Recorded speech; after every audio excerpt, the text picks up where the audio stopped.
Tsaka parang wala naman talagang wala namang bobong botante.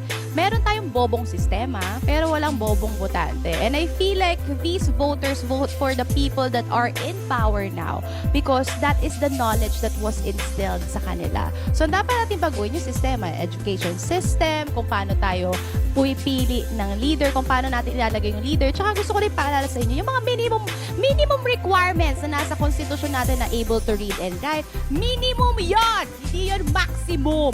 So, pwede kayo pumili ng marunong magbasa, marunong magsulat, at marunong gumawa ng batas at nakakaintindi ng batas. Hindi lang siya limited doon sa able to read and write. So inyong napanood mga kapolitika itong si Miss Earth Philippines 2025 na si Joy Barcoma dahil merong mga balita na hindi di umano siya inimbitahan ng organization ng Miss Earth Philippines para sa kanilang coronation night sa mga susunod na araw. So bibigyan natin ng ating opinion dahil isa di umano sa mga rason kung bakit hindi daw invited itong si Joy Barcoma dahil dito sa kanyang mga comments sa estado ng politika sa ating bansa. So bibigyan natin ng ating reaksyon mga kapolitika itong mga usap-usapan at rumors na di umano ay hindi na inimbitahan ng Miss Earth organization itong si Joy Barcoma. So minsan mga kapolitika ay nag-viral yung kanyang mga patama, yung kanyang mga opinion, most especially sa mga nangyayari sa ating bansa. In particular, ito nga talamak na korupsyon at hindi matapos-tapos na nakawan sa ating gobyerno ngayon.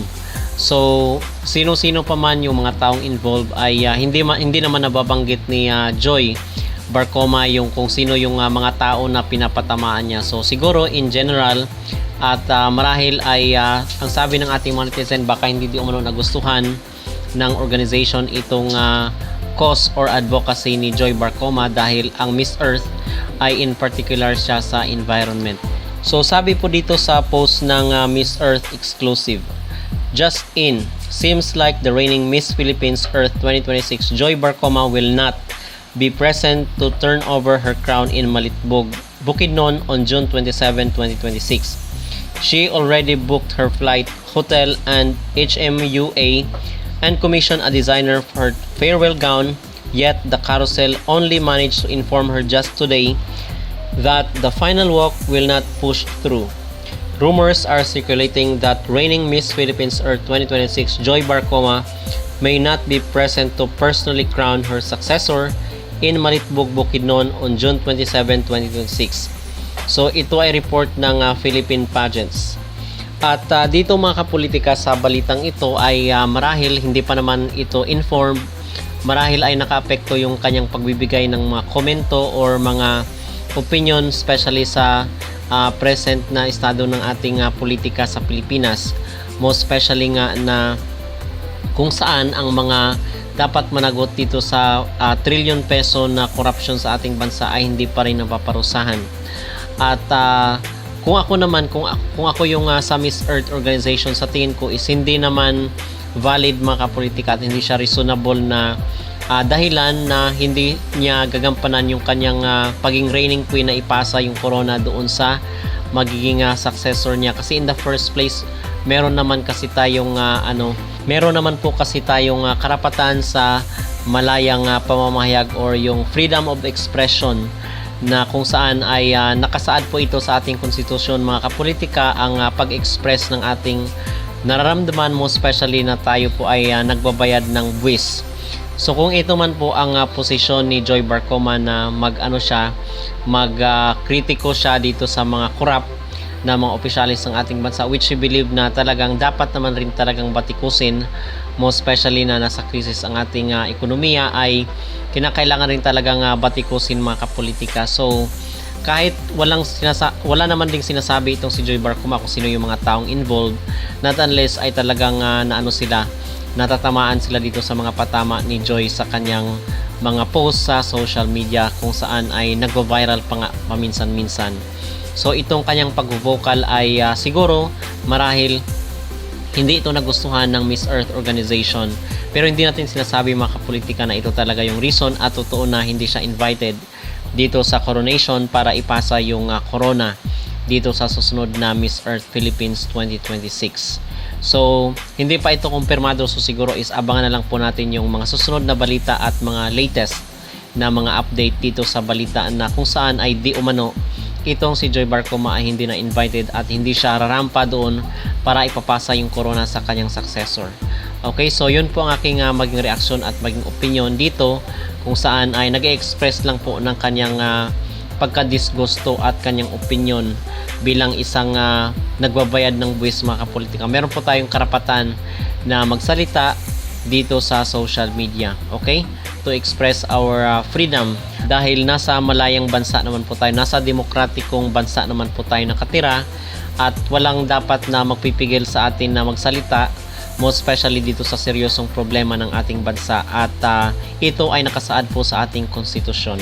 Okay, so yun ang aking reaksyon dito sa mga balita na di umano ay hindi daw invited itong si Joy Barcoma dito sa finals night ng Miss Earth Philippines dahil sa kanyang mga controversial na post dito sa social media. At maliban pa po pala dito sa mga comments niya at sa mga reaksyon niya sa usaping politika sa ating bansa, meron pong mga nagko-comment rin na ang sabi nila ay baka di umano nagkaroon sila ng alitan ni Karen Ibasco, kung kaya si Karen Ibasco yung inimbitahan ng Miss Earth Philippines. Ano po ang inyong magreaksyon dito mga kapolitika?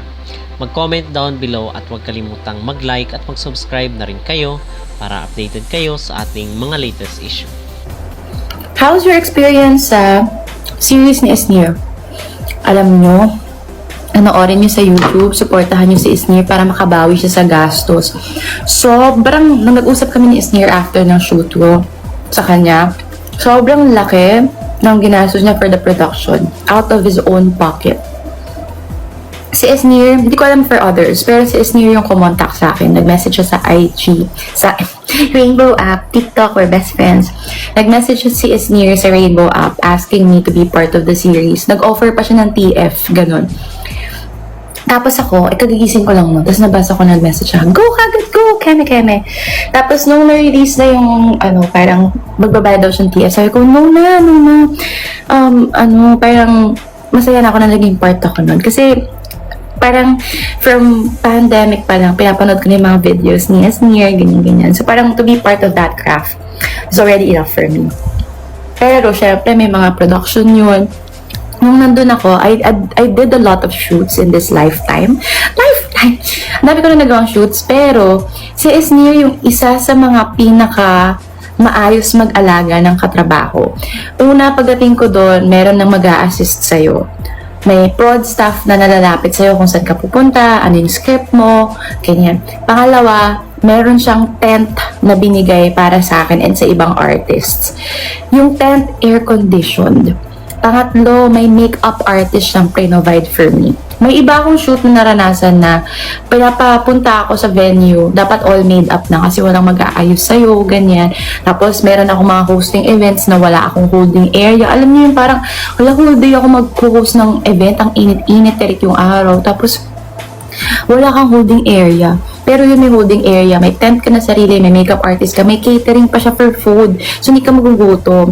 Tapos, papapuntahin ka niya doon 1 hour, 2 hours before ka sumalang. So, hindi ganun kahaba yung paghihintay mo as an artist. Yung may iba kasi ako napupuntahang shoots. Alam mo yung dati nung nag-extra ako, hapon ka pa isasalang, te. Kunyari, 2:00 pa yung eksena nyo, 2:00 ka pa kailangan. Papapuntahin ka na doon ng production ng 5 a.m. So, maghihintay ka lang hanggang, ang tagal, 12:00, ganyan, 1:00, tapos saka ka pa isasalang, ganyan. Tapos minsan, tapos na eksena mo, pag sa standbyin ka pa, paghihintayin ka pa, kasi baka may ihabol, ganyan. So, buong araw siya ng paghihintay. Pero nung kay Esnir, pinapunta niya ako doon 1 hour, 2 hours before the salang. Pagkasalang ko, wala pang 1 oras tapos na kami. Sag-usap na lang kami after. So, panoorin nyo panoorin nyo sa YT.